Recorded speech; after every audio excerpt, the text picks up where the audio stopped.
the Legislative Committee for the Lima-Allen County Chamber of Commerce, and on behalf of the Chamber, I'd like to welcome you to tonight's mayoral debate between Doug Vermillion, our challenger, and our incumbent, Mayor David Berger. We're first going to go through and talk about some of our sponsors tonight. We'd really like to appreciate the sponsorship of Superior Federal Credit Union, and we'd like to call up Kurt Nieper and say a few words.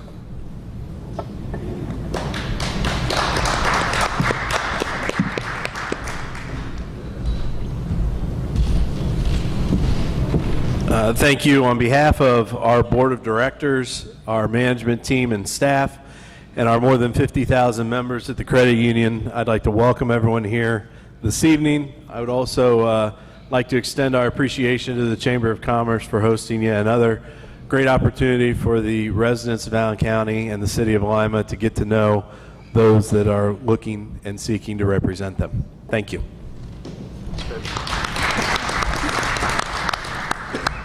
Next person I'd like to introduce is our co-sponsor for tonight's event from the League of Women Voters, Dick Accountis. Dick?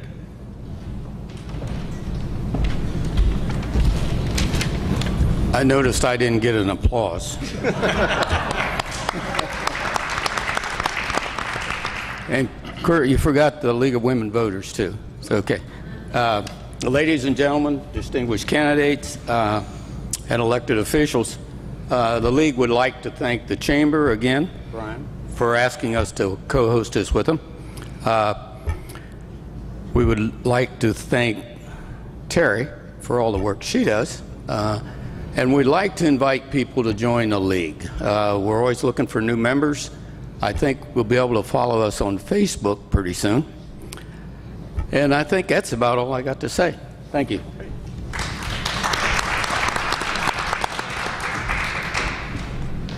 I'd like to mention before I introduce the media panel that the Chamber's Legislative Committee believes that forums like this are very important for the citizens to make good decisions. And so we like to take the opportunities like this to make sure that the electorate gets to hear from those folks running for office. And that's why the Chamber and the Legislative Committee of the Chamber is real pleased to be able to provide this event for you this evening. I'd like to introduce our distinguished media panel for this evening. First, we have Bob Alm from the Childers Media Group. We have Stuart Hall from your hometown Lima stations. We have Jason Aldrich from Clear Channel, and Jim Crummell from the Lima News. Our format for the evening will be the media panel will ask a candidate a question. They'll have 2 minutes to respond, and then after that 2 minutes, the other candidate will have 2 minutes to respond, and then the media panel can then ask any follow-up questions. At the end, after all the questions have been asked, we're going to go just under an hour and a half, I believe. At that time, each candidate will have a 3-minute summary to end the evening. So with that, we're going to go ahead and get started. Our first question will go to Mr. Vermillion, and it will be asked by Bob Alm. Thank you, Brian. Efforts to stretch local dollars as far as possible are creating renewed interest, it seems, in offering services regionally. Are there areas where the City of Lima and Allen County could cooperate more fully to provide services? And if so, can you be specific about identifying them? We need to work with all the different government entities, whether it's the county or the villages or the townships. Working in cooperation, I think, will get us more dollars that we can use. Obviously, we can share some of our resources to stretch the dollars as far as we can. As far as having specifics, I do not have any specifics at this time. Obviously, as the grant dollars become available, you have to look at the criteria that you need to meet, whether it's one entity or all the entities all at once. Mayor Berger, 2 minutes. We have, I think, a number of existing partnerships that leverage public resources very effectively. I would first point to the renewed partnership that now exists between the Lima Police Department and the Sheriff's Department, who are cooperating daily on the street, but also in very strategic ways through the PACE unit and other kinds of engagements that the police and law enforcement officials are having. This coming weekend, for example, police and sheriff's unit are co-sponsoring the prescription drug collection efforts. All of that is, I think, having an effect in our community that's very positive. Right now, we're just now putting the finishing touches to a water line to Cairo, and have plans to be extending the city's water system out to Westminster. We believe that that kind of extension of the city's water system not only helps the villages on the end of the line, but also helps the core city and our overall management of the water system. I think there's also been similar kinds of activities that involve our wastewater systems. Recently, the city entered into a contract with the Sanitary Engineer's Office in order to process the sludge that is produced in our county sanitary wastewater plants. All of those are examples, I think, of active engagement, active partnerships that are, in fact, leveraging public resources and ultimately delivering a better level of service to the entire community. Thank you. I have no follow-up. Our next question will be directed to Mayor Berger, and will be asked by Stuart Hall. Well, so many good questions, but let's kind of stay with that financial trend that Bob has set. As Lima moves forward, the city probably in better shape than a lot of municipalities money-wise. What do both of you see as the biggest concern in the 5- and 10-year projections for the city's finances? Well, we, of course, have been and are continuing to experience the loss of state and federal government resources. This year, we're benefiting from the fact that we're still a portion of the estate tax that the city has received.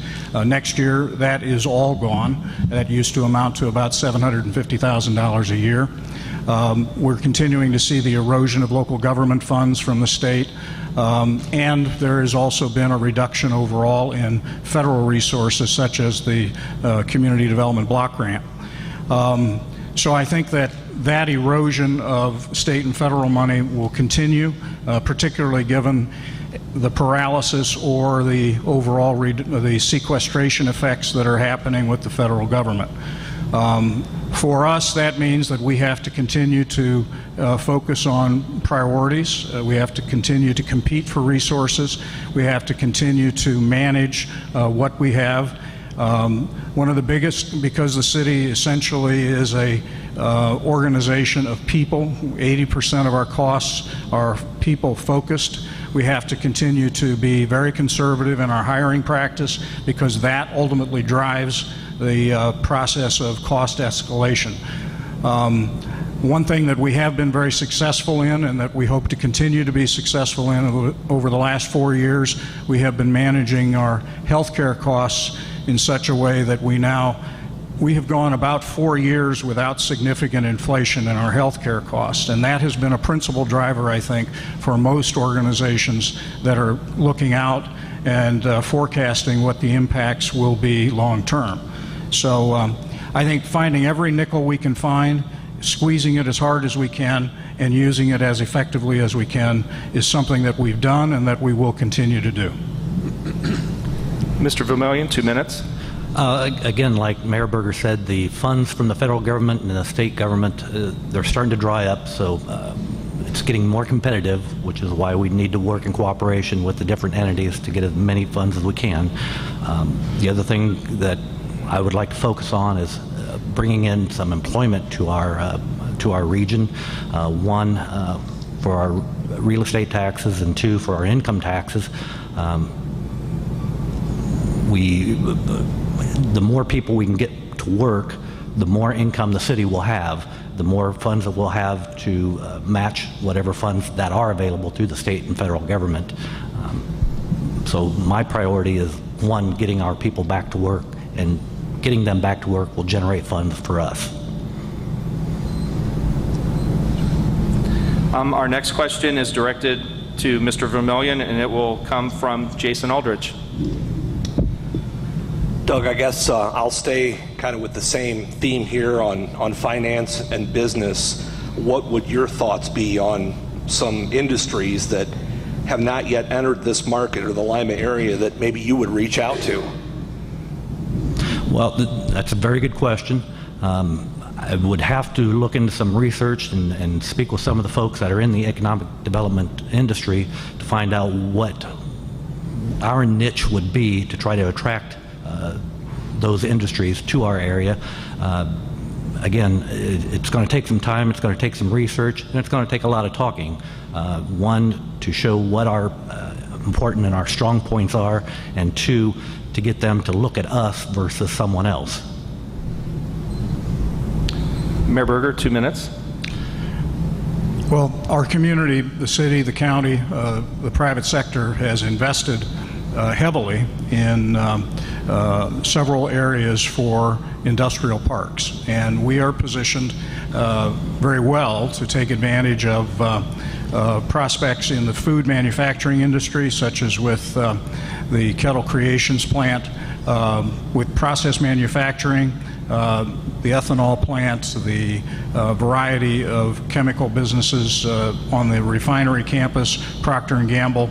Those are all businesses that are growing and that I believe we will continue to grow, because we have a specific set of human resources here, skilled and trained individuals who in fact are every day successfully operating those businesses. Long term, I believe it's also the case that we can compete in areas with research and development, and we have demonstrated ourselves capable of competing with other larger communities in Ohio to be able to secure both state and federal money to partner with local industry in order to focus on manufacturing technologies. And that kind of effort in trying to partner with our existing businesses such as American Trim, the refinery, the JSMC, and others, I believe will also lead to keeping our local businesses competitive and attracting others here who want to similarly utilize those technologies and the resources that we have in our community. Jason, would you like a follow-up? Brian, I would. Thank you. On that same topic, would you both respond, if you would, about how secondary education, OSU, Lima, Rhodes State, those local entities, how they play a role in business development and education, obviously? All right, we'll have a 1-minute response from each candidate, and we'll start with Mr. Vermillion. Obviously, our continuing education is a very key important ingredient in one, attracting businesses. Two, it's also in keeping our students, our families here in the Lima area, as opposed to getting an education and having them relocate to another area to use the intelligence that they've developed. Mayor Berger, 1 minute. We were very successful in being able to use a federal grant of $235,000 to create a scholarship program for training individuals in process manufacturing. We did that in conjunction with Rhodes, we did it in conjunction with Apollo, and we were able to focus on individuals regardless of their educational attainment. If they didn't have a GED, if they needed a 2-year degree, if they needed a certificate, and ultimately take them in at whatever level and get them trained in order to be able to move into positions with the refinery and chemical plants. I think that demonstrates a partnership of resources that works to benefit folks in our community and ultimately get them prepared for these kinds of jobs. Additionally, with the announced intentions from Rhodes State to come downtown, that has really been a focus of how to best position their medically related curriculum to advantage our hospitals and other healthcare related businesses. Thank you, Mayor. Our next question will be directed to Mayor Berger, and it will come from Jim Crummell. Well, I'd like to follow up on the road state comments that Dave just made. What would that move mean for the city, for them to move downtown, and what's being done or can be done to lure them downtown to develop a campus there? Well, first of all, some of that I can't say because there are discussions underway with roads, and and some of it has to be considered privileged. I can say that Rhodes College is very interested in having facilities downtown that are focused on their healthcare and medically related courses, and that could represent a student body in the downtown of roughly 1,000 students.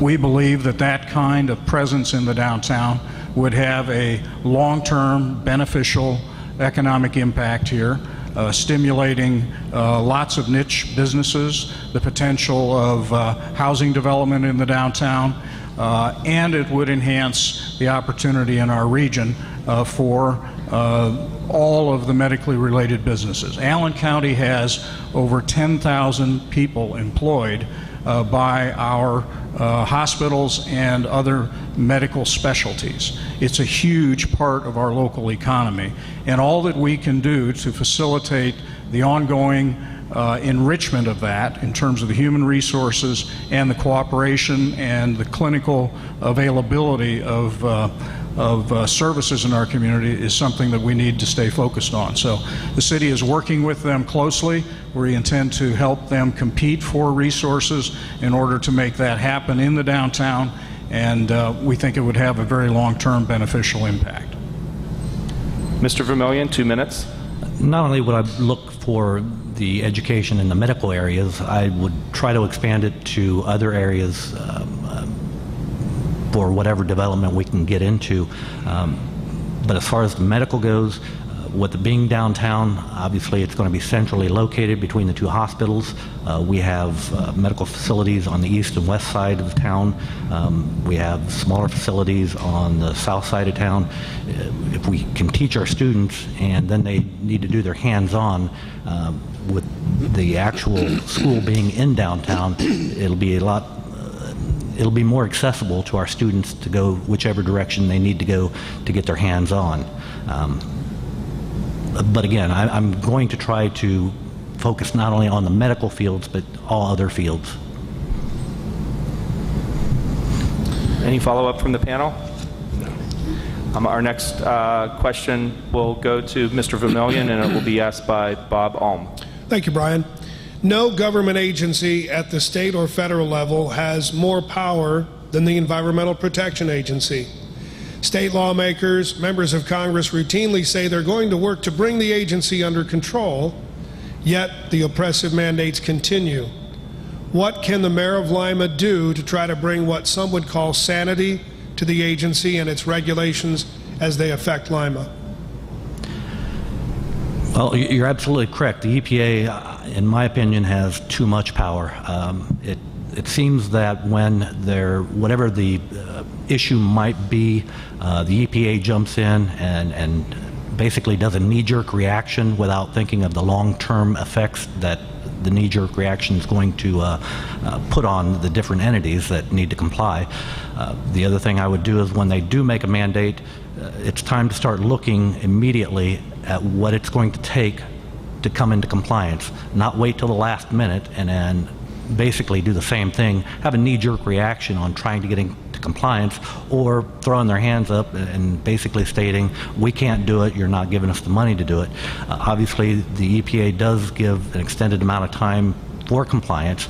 You have to stay on top of what the issues are and what the mandates are going to be, and then start taking appropriate steps to get into compliance. Mayor Berger, 2 minutes. Well, the City of Lima has, I think, engaged effectively on this. We have both in our direct negotiations with the agency, we have been firm in asserting that we're going to stay focused on what is affordable. We have not yet agreed to what's a consent decree because what the agency has been demanding of us has not been affordable. But beyond those negotiations, we have also moved forward on some things that are making a difference in the river. We invest under the first long-term control plan with Ohio EPA in the early 2000s. We invested $6 million in the fine screens installed at the combined sewer overflow points on the river. And as a result of that investment, we have truly impacted the stream in a way that's been very beneficial. Beyond that, though, we have also taken a leadership role with the U.S. Conference of Mayors, actually drafted a bill that has now been unanimously adopted by the U.S. Conference of Mayors at the June meeting called the Clean Water Improvement Act of 2013. We're actively engaged in working with both the Ohio congressional delegation and with other mayors in other states and their delegations seeking co-sponsors on that bill. And that bill is designed to provide real relief, both in the form of grant resources as well as affordability criteria that cities, regardless of whether they're faced with safe drinking water issues, Clean Water Act issues, stormwater issues, would all be encompassed in what's called an integrated plan and put cities back in the position of focusing on what's affordable in their communities. I have a follow-up. Will both of the candidates respond to the question at present? Do you know what the estimated cost to Lima consumers, utility users, will be from the current mandates as they now stand? We'll have a 1-minute response from each candidate. We'll start with Mr. Vermillion. To be completely honest, no, I do not know what the cost will be. I have read some legislation that has been enacted in the city where the sewer rates are going to go up to a $50 flat rate, and I believe there is an amendment or an addendum that it can be reduced down to $45. But as far as what the actual cost per person or per household, I do not know. I was asking for the total cost to the community, pardon me, if I was unclear. Again, I'm not privy to that right now. Mayor Berger, 1 minute. The current estimate of requirements for combined sewer overflow remediation is about $150 million. And Doug is correct that we've now adopted through an ordinance a pathway to pay for that that would bring our overall charges for both inside and outside customers to about $50 a month over and getting there over, I believe, the next 8 years. But that's not the problem. If that was the end, then perhaps we could all have a little bit of comfort. The end point, however, is not defined because just now, this year, they've now rolled out new nutrient requirements involving phosphates and nitrogens that are going into our streams. And of course we all know why. We look at the Grand Lake St. Mary's, or we look at Lake Erie, and we see all the algae that's growing. So something needs to be done. Well, the something that they've now prescribed for us is about a $50 million charge. Thank you. Thank you. Our next question will come from Stuart Hall, and it will be directed to Mayor Berger. Well, Mr. Mayor, we know that Lima has indeed pretty much taken point on some of these storm sewer issues and the combined sewer overflow, that kind of thing. Obviously, that's an infrastructure concern. What are some of the other infrastructure issues that Lima really has to deal with immediately? What's tops on the list beside the sewer? Well, one of the projects that we have been very focused on has been the grade separation on the east side. That's a project as well that we have been competing. We currently have proposals into the Ohio Department of Transportation that would potentially provide us with about $3 million for the right-of-way acquisition, the real estate purchase. The total project cost on that is about $20 million. We have been, however, focused as well on a 5-phase program focused on the one-way streets and the alignment of state routes through our community. And last year, for example, we redid and converted Spring and Elm Street from one-way to two-way streets. This year we had an intention to rebuild West and Elizabeth Streets under that same plan. The bids came in too high, so we're going to wait until next year. But we still have 3 more phases that we're also competing for funding in order to make that happen.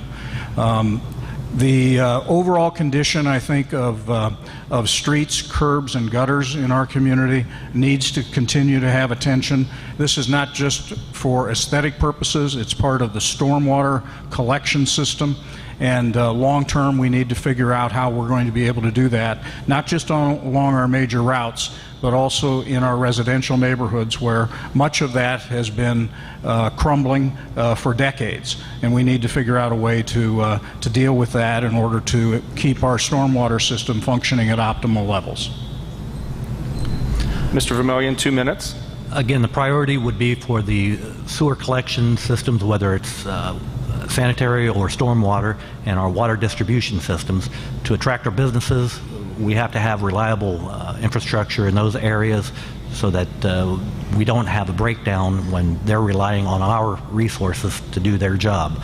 Along the same lines, as well as taking care of the infrastructure on the collection and distribution, when we rebuild a road, I want to focus on getting those collection and distribution systems taken care of prior to the road being rebuilt, so we don't have the problem of we've done work on a road and then we have to cut it up to make repairs on the distribution and the collection systems.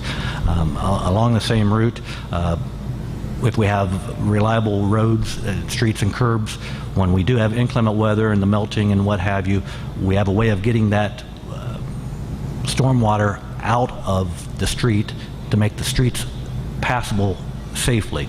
And along on that same lines, if we have the reliable roads and the distribution and collection systems in place, when we do have a business locate here, they have roadways that are passable, not always being blocked off to have repairs done, whether it's on the surface or underneath.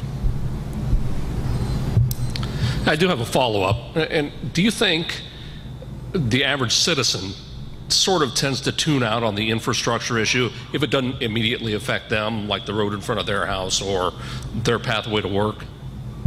We'll each have 1 minute to respond. We'll start with Mayor Berger. 1 minute. The short answer is yes. People really don't pay attention until it's the pothole in front of their home or it's the sewer backup on their property.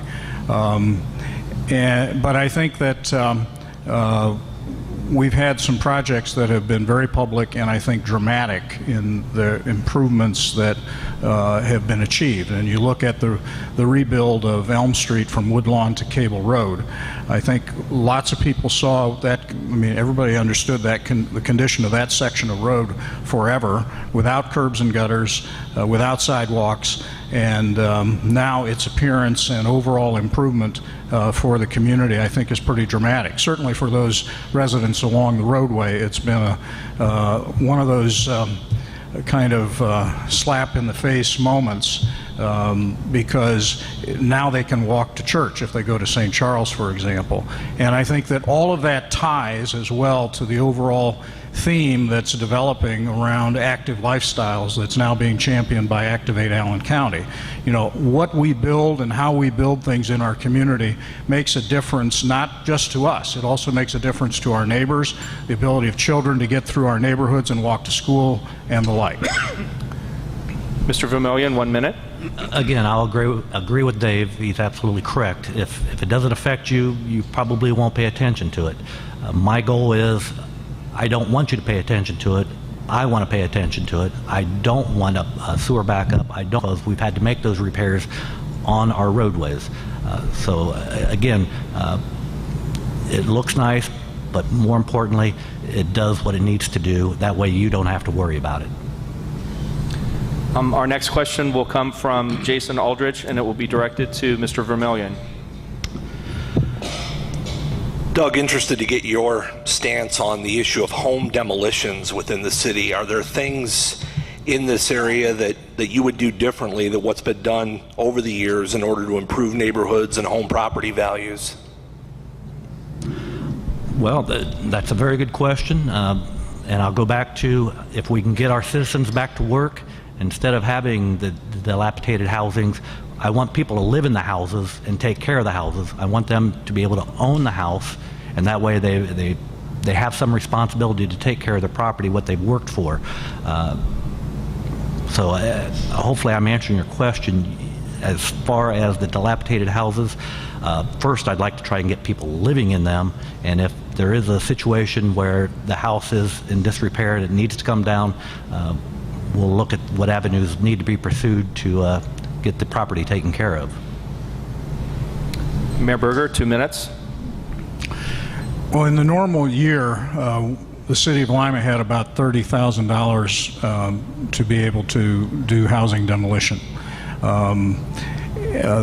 About 4 years ago, we were able to aggressively compete for what's called Neighborhood Stabilization Program funding, and as a result of that, and then a subsequent award from the Attorney General, in the last several years we've been able to take down about 220 houses. We have, when we started that, somewhere in the neighborhood of 1,300 to 1,400 abandoned, dilapidated houses in the city. It costs us anywhere from $5,000 to $7,500 a house to demolish. So when you do the math, you understand that it's literally millions of dollars in potential demolition costs. By being able to compete for the federal money and the state money, we were able to then aggressively, much more aggressively, go after the demolition of those dilapidated houses. And I believe that has made a real difference in a large number of neighborhoods in our community. We've had a lot of people say to us how much they appreciated the fact that that long abandoned house, sometimes firebombed house across the street from them or next to them, is now gone. The nuisance factor is gone, and the overall detraction from the neighborhood is gone. So we know that it makes a difference. The issue is bringing to enough money to bear on the task. The other thing then is that we now have a very successful land bank program, so that once a house is down, if we have a neighbor next door that is a responsible taxpayer and takes care of their own property, we help to facilitate that change of ownership from the abandonment status and non-tax-paying status to the individual who is willing to take it on and either make it a part of their property, perhaps put a garden on it, a garage, but begin to pay taxes on it as well. Jason, any follow-up? Follow-up to that, and I guess I would phrase it a bit differently for each candidate here, would be, I guess maybe talk about how the average citizen knows that there's a place either right next door to them, across the street, or in their general neighborhood, knows of a place that they know has been there for years and years, and they know it's not being used, and what the proper procedure for them would be to take it to the city administration and say, hey, this one should be considered for a possible demolition.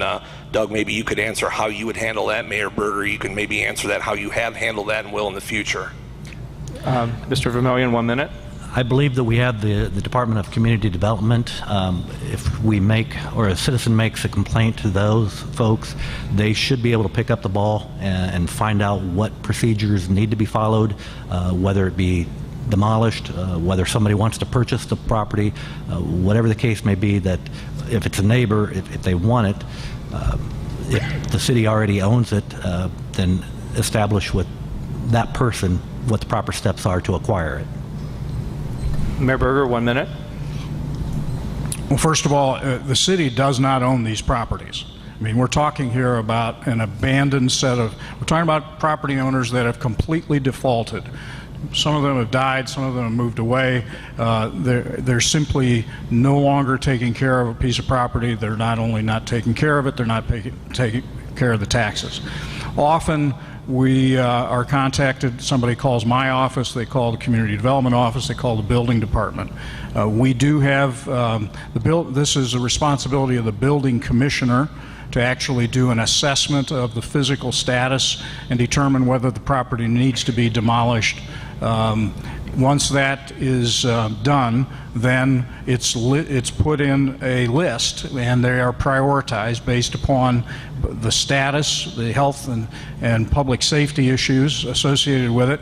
And then as resources become available, we take them down. So I expect that we'll continue that to the extent that funding is made available. Our next question will come from Jim Crummell, and it will be directed to Mayor Berger. At the visionary dinner a few weeks ago, Jim Reber stood up front and he looked out in the crowd and made note that there's a lot of gray-haired people out there. And what he was talking about was the aging leadership in the Lima area. How big of an issue is this for you as a public official for the city of Lima? Not having I never color my hair, so it's not a big issue for me personally. Having gray hair doesn't bother me. But to be serious about the question, the issue is really the generational change occurring in our community. I think our community actually has two very important programs to address that in a very deliberate way. The first is the young professionals, which the Chamber offers, and that is a very deliberate way of encouraging young people in our community, in the business and professional fields in our community, to get involved, to get to know one another, and ultimately to volunteer and get on boards that serve our community. The second is the Allen Lima Leadership Program. Again, a very deliberate way of a in-depth introduction to all sectors of Lima and Allen County, from agriculture to medicine to government to public safety. And I've known any number of people that have gone through the Allen Lima Leadership Program, all of whom have said at the end they never understood the quality of our community until they had, and the enormous depth of talent and resources that we have here. So we need to continue those programs. We need to expand them if possible, because that is the way of supercharging the process of getting young people engaged, the next generation engaged. It's a way of introducing people to one another. It's a way of making certain that we cultivate the next generation, and making sure that they're stepping up and properly prepared for taking on the responsibilities of community leadership overall. Mr. Vermillion, 2 minutes. If I'm understanding the question correctly, you made reference to the older population being in the supervisory fields? Mr. Crummell? Talking about the changing role of leadership, how important is that to the city to have a new leadership come in? How do you court those people to become involved in the city? Well, first off, we need to establish some jobs here so our youth and our children do not go somewhere else for employment. Obviously, if they have their own families, they need to take care of them. So one, I'd be looking at the employment status. Once you get people employed, they will start taking more of an interest in the leadership roles of the community. Right now, when we have 1 out of every 3 people that are residents of Lima living in poverty, those people are more interested in making a living and supporting their family versus taking an interest in the leadership roles of our social clubs or the government itself. Any follow-ups from the media? Yes. Do you feel that the industrial leaders in town are as involved in the community as they should be or as they were years ago? And if not, what can we do to get them more involved? We'll go 1 minute each. We'll start with Mayor Berger. Well, first of all, I think we have to recognize that business and industry changed dramatically in the last 20 years here. There used to be many more middle managers here. I think, for example, about the changes that have taken place with our utility companies, such as the gas company used to be headquartered here, have tons of people who worked here on Market Street. Almost all of those folks are gone, and we have a very small cadre of people working on Jackson Street. The same with United Tel, what is now CenturyLink. So those organizations have changed. The banks have changed. Lots fewer human beings in those organizations. They've become, they've shrunk. So the first answer is there is less of those people that have traditionally represented the leadership core of the community than there once were. What that means is that we have to rely on lots of other organizations who previously perhaps had not provided the leadership talent in as large a way. Many of the small business owners and the managers that those companies have to be invited into the process. So I think being as hospitable and as deliberate as possible to make certain that the welcome mat is out to folks in all of those organizations is an answer that we have to develop more of. And because it takes talent, it takes people willing to spend their time and resources in order to move a community forward. Mr. Vermillion, 1 minute. It's the nature of the beast. Number one, the small family-owned businesses are being bought up by larger businesses. They're trying to pool their resources so they have a little bit more clout. Also, when we try to attract our businesses, a lot of businesses are headquartered elsewhere. When they do set up here and they do set up shop, they send in a management team, but that management team is also looking down the road. So they're here for just a short period of time. To get those folks interested in taking leadership roles in our community, they know that they're only going to be here for a couple of years, and then they're going to move on to the next position as they go up the ladder. Exactly what we can do, like David stated, is put out the welcome mat to try to welcome them in. But a lot of these people, they know they're only going to be here for a short period of time, so they're not willing to make that investment. Quick break before we go to Mr. Olm again. Just a reminder for those tuning in on GTV2, we'd like to welcome you to the 2013 City of Lima Mayoral Debate, sponsored by the Lima-Allen County Chamber of Commerce and the League of Women Voters.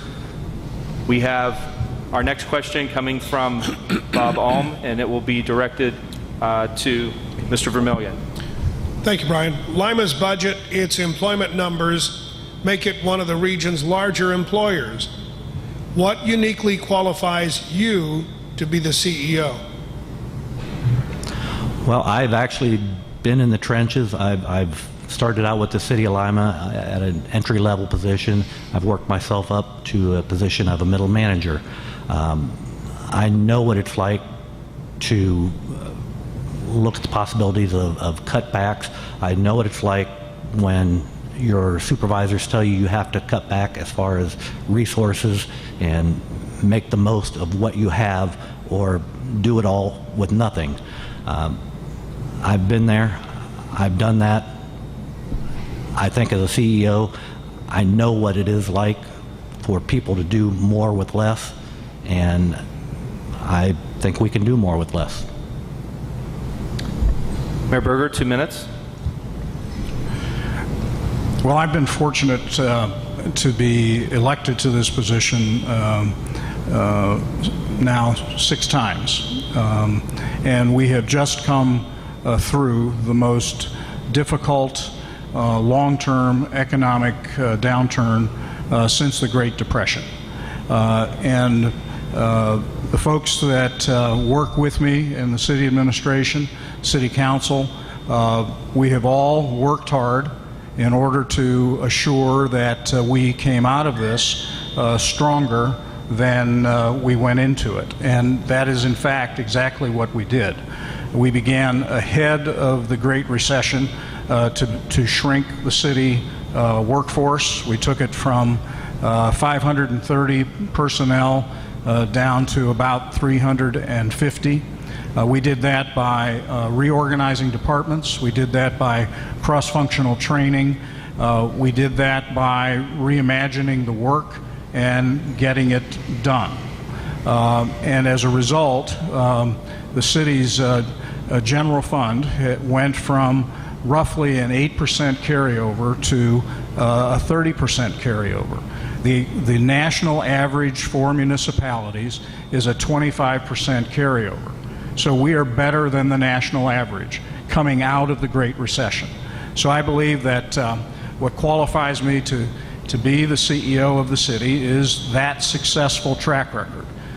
It's something that a team of people that work with me every day have accomplished with me, and I believe that we've done it in a way that has served our community very, very well and set us up for long-term growth.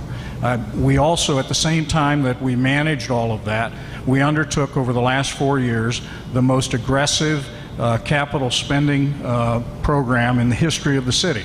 It's how we built the Williams Reservoir. It's how we accomplished the new filter at the water plant, the Vine Street grade separation, and many, many other capital improvements in the city. At the same time that we were managing those shrinking general fund resources, we competed for state and federal money and effectively used that to improve our community.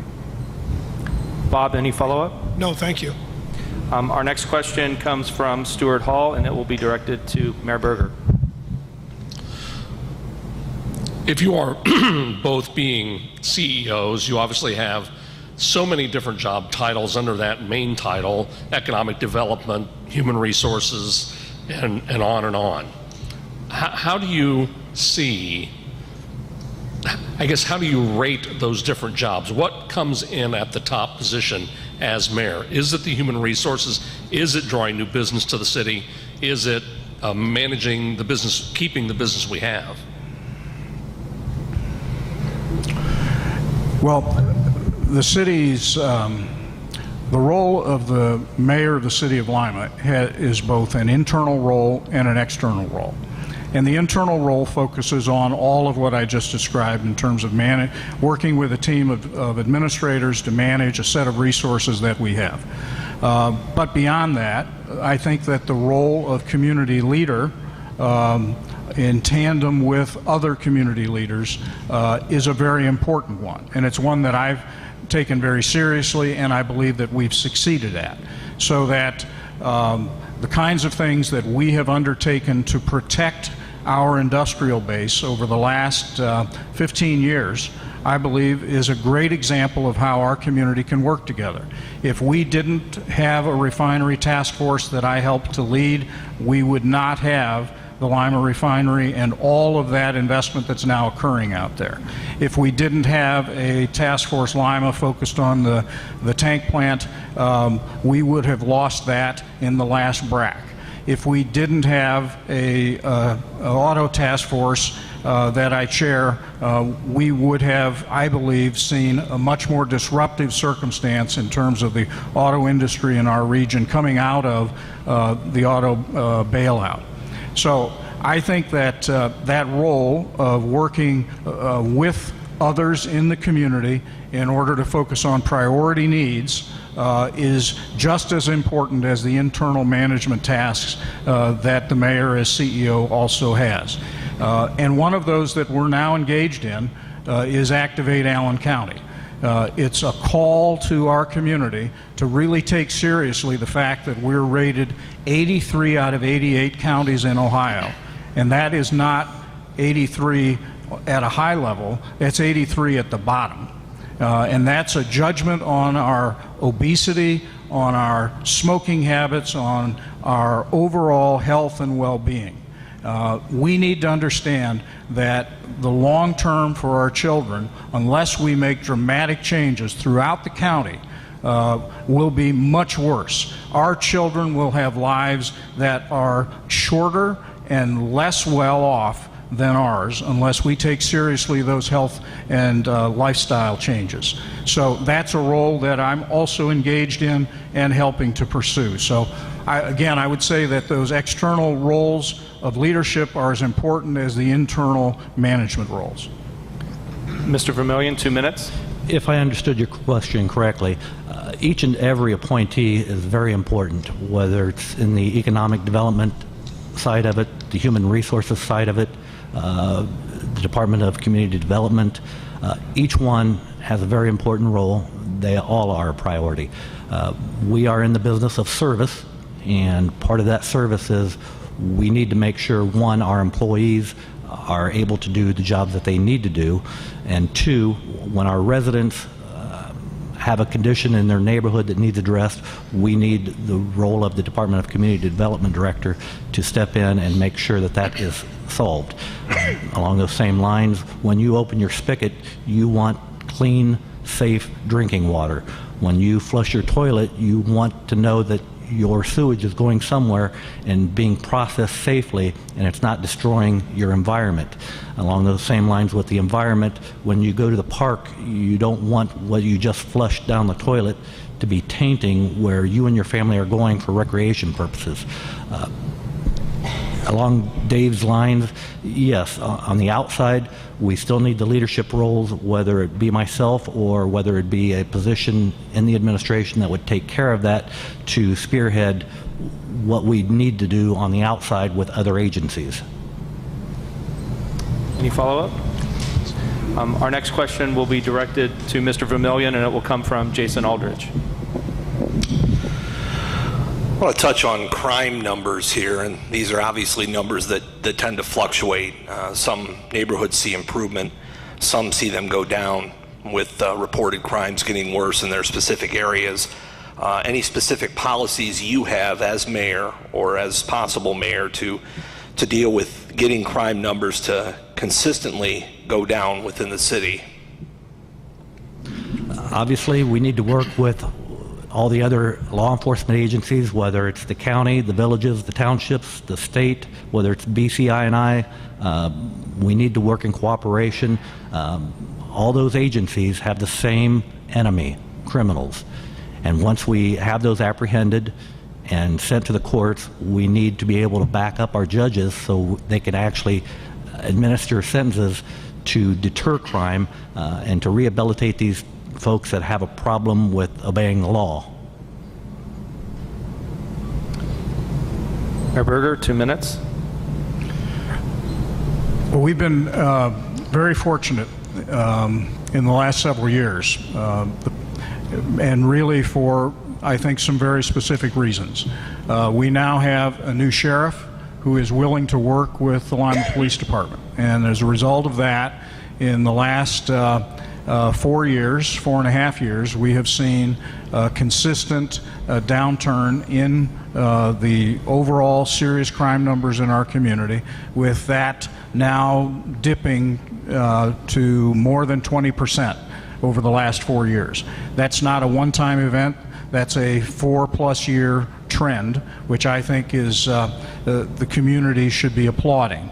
The cooperation that's taking place between Sheriff Krish, Police Chief Kevin Martin, between their departments and the other law enforcement agencies throughout Allen County and the region, I think is having a dramatic impact on our community.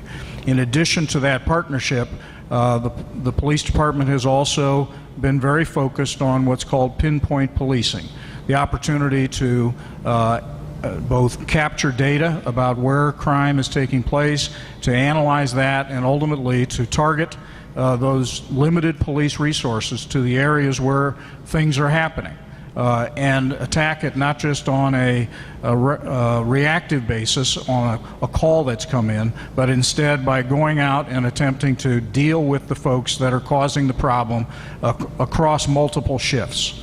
And I believe it's that kind of directed resource, the partnership that's happening among law enforcement agencies, that's having a long-term positive effect. I intend to continue to support that. I intend to continue to applaud it. I don't think that most people are aware that has been, continues to be the case at this point, and we need to be sharing that success broadly in our community. Jason, any follow-up? Yes, I will follow up with that. Just on those same lines, as far as the community and its relationship with the police officers, with the sheriff's department, is there anything that the mayor's office could do to maybe improve that? I know sometimes people get a negative image anytime they see a police car or a police officer in their neighborhood. Mr. Vermillion, 1 minute. Well, obviously, if there is a problem in the area and there is a call to the mayor's office, each and every call needs to be taken seriously. It needs to be looked into. We need to speak with the administrators of our police department, and if there is a specific officer that there is a problem with, we need to bring him in and find out what the problem is. If it's unwarranted, then the complainter and the public needs to know that it was baseless and that our police department's doing the fine job that they're hired to do. Mayor Berger, 1 minute. The police department about 4 months ago started an experiment that I think is proving to be a very successful and positive one. Sergeant Andy Green is now heading up a social media effort. He has a Twitter account, and as a result of that and interacting through Facebook, I'm amazed at the number of people that are now following the police department. It's thousands, and he is able to put information out that is both positive about engagements as well as information about incidents that are occurring. And what is occurring as a result is an interaction between the community and the police department that is leading to the capture of some suspects, and it's also leading to more participation in community events. So I think encouraging the police to be as engaged as possible through both social media, through community events, all of that goes a long way to helping to build a relationship. Our next question comes from Jim Crummell, and it will be directed to Mayor Berger. Mayor, you've been blessed with a very capable staff over the years, but they've been with you a long time, and with the length of service, there's annual increases. When the Lima News did its annual salary study this year, we found that there were 4 administrators who made over $100,000. Is there a point where there should be a cap on salary of some positions in administration? Well, I think that you're correct. I do have a talented group of people. They've been with us for a long time. I think that a cap is not appropriate. I think ranges, however, are. I think when we compete or when we do comparisons for salaries of comparable positions with comparable responsibilities in organizations of comparable size, the salaries that the city is paying are not out of line. These are major areas of responsibility in which we have lots of money and people involved.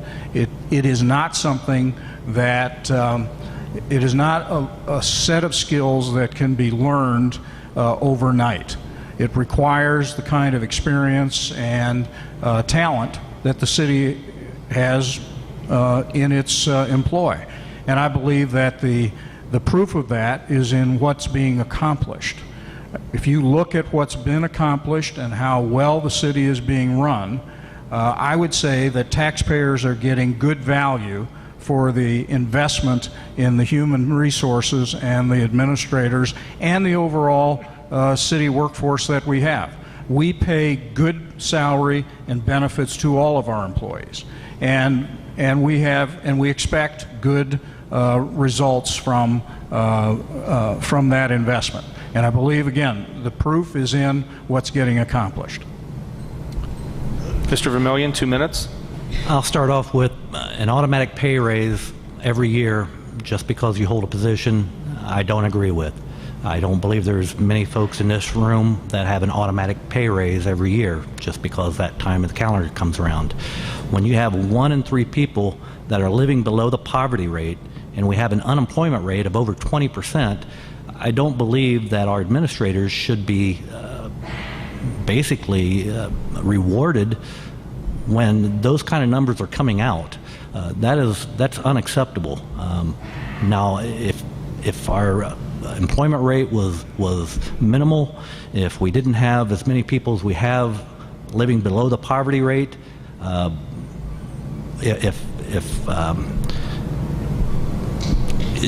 it's just unacceptable that people can think that they're above everyone else and expect an automatic pay raise every year when the city is having the problems that they're having and the citizens are struggling and they're not. So my thought is the automatic pay raise is not there. It'll be tied to what the rest of the community is going through, and we'll make appropriate adjustments as the time comes. Jim, any follow-up? No. Our next question will come from Bob Ulm, and it will be directed to Mr. Vermillion. It's a three-parter, but I'm going to make it sound like one. How much is the city currently spending on health care? What impact will the health care tax, if it remains in place, have on the city budget moving forward? And what steps is the city taking, or should it take, to reduce its health care cost? Number one, I'm not privy to exactly what the city is spending on their health care. So I can't answer that one. Number two, as far as the Affordable Health Care Act, I've tried to read several times, and I'll be the first to tell you, it's confusing. So exactly what the Affordable Health Care Act is going to do to the city employment insurance, I don't have a handle on that yet. I know that it is one of the challenges that I will have to face. I will have to get a handle on it, and I'm certain I'm going to be relying on other people that do understand it better than I do to help explain it to me. The one thing as far as the city's health insurance goes, I believe that the city has a fairly good health insurance plan. They are self-funded. What I do worry about is and I have no interest in doing this, throwing my hands up and saying, we'll just pay the fine, let the employees figure out their own health care.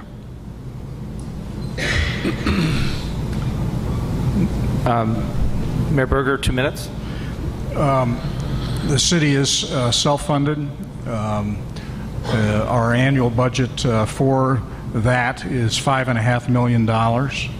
As I said earlier, over the last 4 years, because of changes, we have been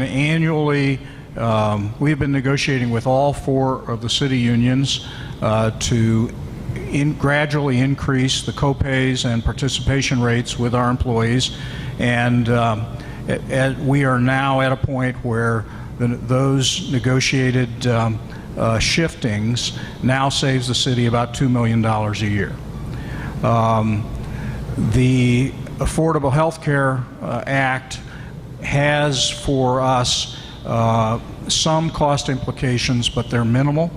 We're going to see more and more of a focus on preventive health care, and we're not yet sure the extent to which those costs will either replace costs we now have or be entirely new, but we're engaging with that process. We're doing a variety of educational efforts with our employees to get people focused on managing their health care and their health and status in a proactive way, and ultimately we believe that that will assist us in managing those costs long term. I think that for any sense in which the city would be facing fines, we don't have any sense that that's going to happen. There is, instead, I think our general focus has been that we're going to see both the programs the city offers and the healthcare providers begin to shift more and more out of a reactive, illness-oriented approach to a proactive, healthy living approach. And we will all have coaches. We will all be challenged with real metric-based assessments, such as our blood pressure and our glucose levels, and we're going to be engaging more and more with people who are going to be telling us, you need to change your diets and you need to get this into your exercise routine in order to keep yourself healthy. Those are the kinds of outcomes we expect with the Affordable Care Act. Bob, any follow-up? No, thank you. Our next question will come from Stuart Hall, and it will be directed to Mayor Berger. Well, I want to preface this by saying, there are obviously good things, great things happening in downtown Lima, new businesses, new restaurants. At the same time, like every other city this size, Lima has to deal with issues like crime, aging infrastructure, and business needs on down the road. How do you as mayor deal honestly and openly with the issues, be it crime or business, and at the same time encourage people to think positive about the community? Well, first of all, I think in Lima there has been more of a habit of seeing the glass as half empty rather than being half full. I think it's a habit. I think it's a mindset. So part of the job of the city and of the mayor specifically is to be talking about all that is going on that is positive, because I think what often happens is that people don't know. People don't have good information, despite the best efforts of the media. I was in a recent meeting, for example, with leadership in the black community. And I was going down a number of things that were happening in our community, and they said, how come we don't know that? And the response when I said, well, we have a press conference and it's in the newspaper and it's on the 6 o'clock news, and the response to me was, well, we don't read the newspaper. And the response was, we don't watch the 6 o'clock news. And we don't listen to the radio. I don't want to be discriminatory here. I was paying attention. The fact is that the media environment is fractured. And lots of people have tuned out. Lots of people only watch Wheel of Fortune. And the whole issue is, how do you break through with information that people need, information that they ought to have? And so we're experimenting with social media ourselves. I mean, doing a tweet sounds silly, but actually it's an effective way of getting to a whole new group of people that aren't tuned in to the traditional media outlets. And I think we have to invent those ways of communicating. We are doing things like city focus meetings where we go around and meet in our neighborhoods. We'll continue to do that. But I think that the whole issue, frankly, is making sure we are aggressively getting information out. And I tell the staff all the time, we might bore ourselves because we've said it over and over, but unless you tell people, I'm told, this is the rule of thumb, unless a person hears a message 6 times, it doesn't break through. We've got to do this in a much more proactive, affirming, and consistent way of sharing the good information about what's going on in our community. Mr. Vermillion, 2 minutes. I will have to concur with Dave. A lot of people that I've spoke with, they don't read the paper, they don't watch the news programs, and normally they're listening to their iPods or MP3s or whatever it is, so they're not listening to the radios. This situation is going to take a different approach, a different marketing approach. I think Dave's hit on a couple good things there as far as the Twitter or whatever it is that the people are using nowadays, Facebook. So we have to step back, look at the different marketing, and approach it on a different fashion, because the conventional fashions, they're not working anymore. Stuart, any follow-up? The next question comes from Jason Aldrich, and it's directed to Mr. Vermillion. I'd like to take the opportunity here to go on kind of what we're discussing here on trying to reach the public and promote my radio station's website and our iHeartRadio telephone app, but I won't. Thank you. Okay. My question deals with neighborhoods and neighbors in general. As we've been talking about, we do live in changing times where there seems to be less face-to-face interaction between individuals. What would you do to make sure that these neighborhood organizations that we do have here in the city continue to work together and see that there are positive interactions amongst the public and your neighbor, your next door neighbor? Well, to begin with, you're absolutely correct. Neighbors normally don't speak with each other anymore. If there is an interaction, they want maybe somebody from the law enforcement, somebody from the city, somebody from the government to make that contact as opposed to just touching base with them. And I understand why that is. We do have some folks that do have some mental issues, and people don't want to deal with that. They also have some substance abuse issues. People don't want to deal with that. They'd rather have a government entity take care of it for them. As far as getting them into the neighborhood associations, a lot of people that are working want to go to work and they want to go home and spend time with their family. They want to take their children to whatever activity their children are interested in. They want to go out and do the bowling or whatever it is that they do there. I'm not exactly certain how to get those people involved, except if we can get one person that may be involved in whatever the sports activity is with their children or whatever activity that they're doing, to maybe spread the word that way. That's going to be the way I'm going to try to approach it. It's kind of non-conventional, but sometimes you have to do non-conventional things. Mayor Berger, 2 minutes. Before I was elected in 1989, the city did not have a Department of Community Development. We worked to establish a community development department with a specific neighborhood focus. And as a result, in really intense collaboration with then City Councilwoman Shirley Daly and a number of other folks, ultimately, not only did we have neighborhood associations forming throughout our community and both in the city and outside, we also had this association of neighborhood groups called LACNIP, Lima Allen County Neighborhoods in Partnership.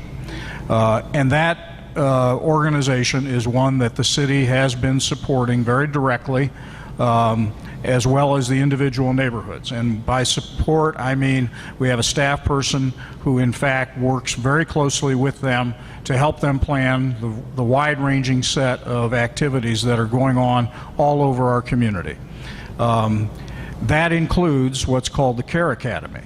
The Care Academy is in effect a intense introduction to neighborhood folks in our community to the range of resources that our community has.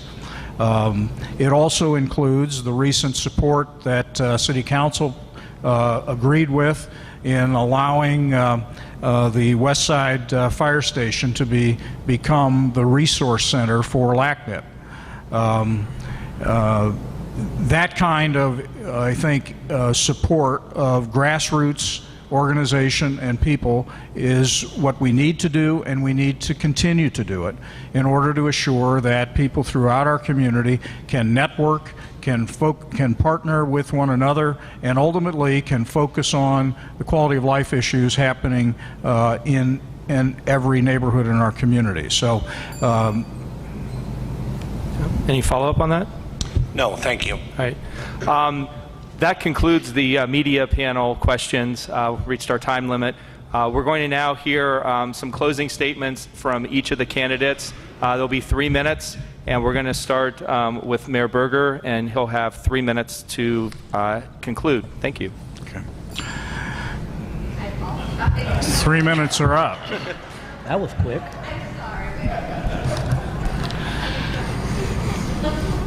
Well, I want to thank the Chamber, the League of Women Voters, and all of those who took time out tonight to be present, and those that may take time to watch this on GTV2.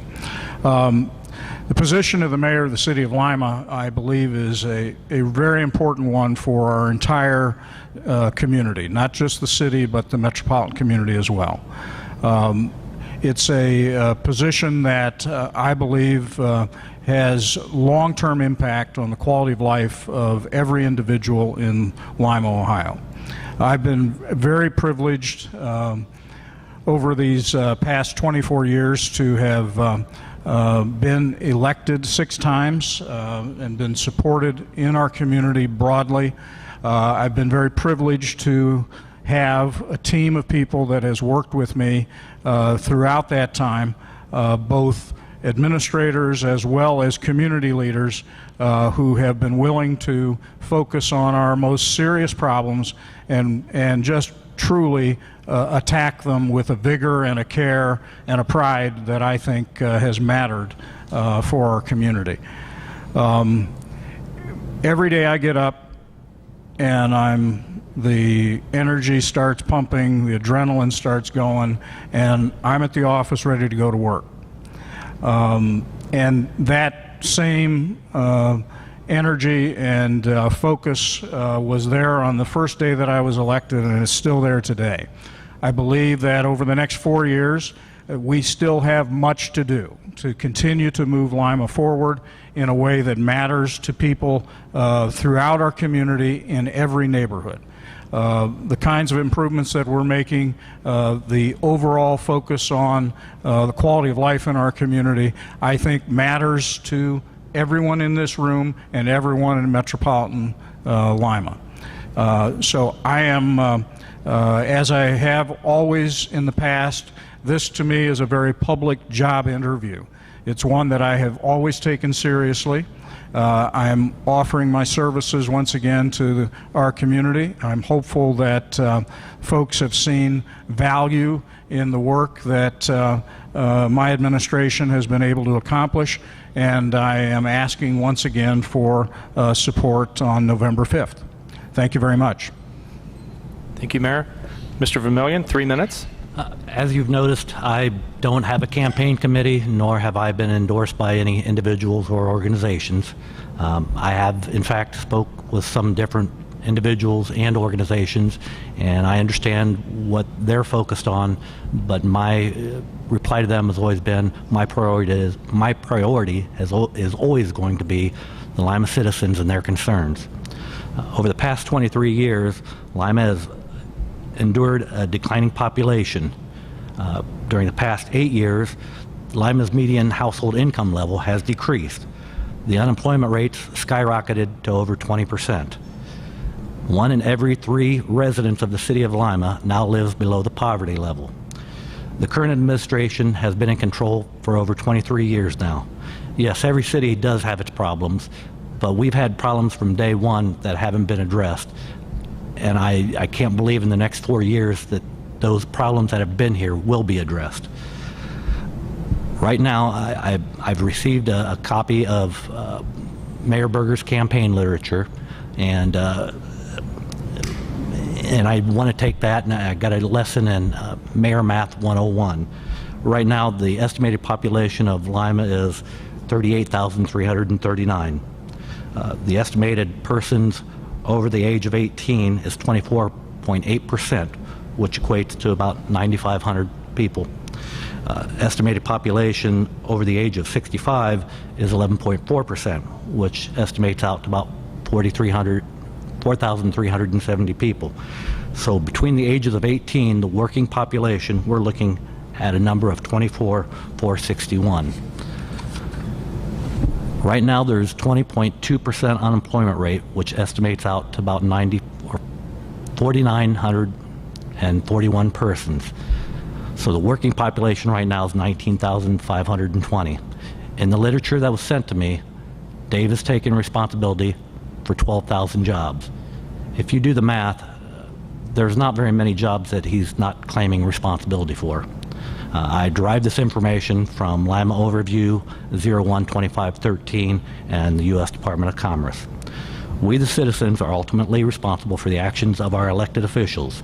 Just this month, we've experienced what the federal government officials, where we fall in line with those people. To be honest with you folks, I would rather be hated for who I am and what I stand for than to be loved for saying what you want to hear. I want to take this opportunity to thank you for letting Dave and myself be in your evening and in your lives. I'd like to thank everyone for coming here tonight. We'd like to thank Doug Vermillion and Mayor Dave Berger for their presence this evening. I would like to thank Kurt Nieper and our friends out at the Superior Federal Credit Union for sponsoring tonight's event. Want to thank our media panel again. We had Bob Ulm from the Childers Media Group, Stuart Hall from your hometown Lima Stations, Jim Crummell from the Lima News, and Jason Aldrich from Clear Channel. I'd like to thank GTV2 and let everyone know that the first replays of the debate can be seen this Saturday and Sunday at 3 p.m. and 5 p.m. and then check GTV2 schedules for additional viewings.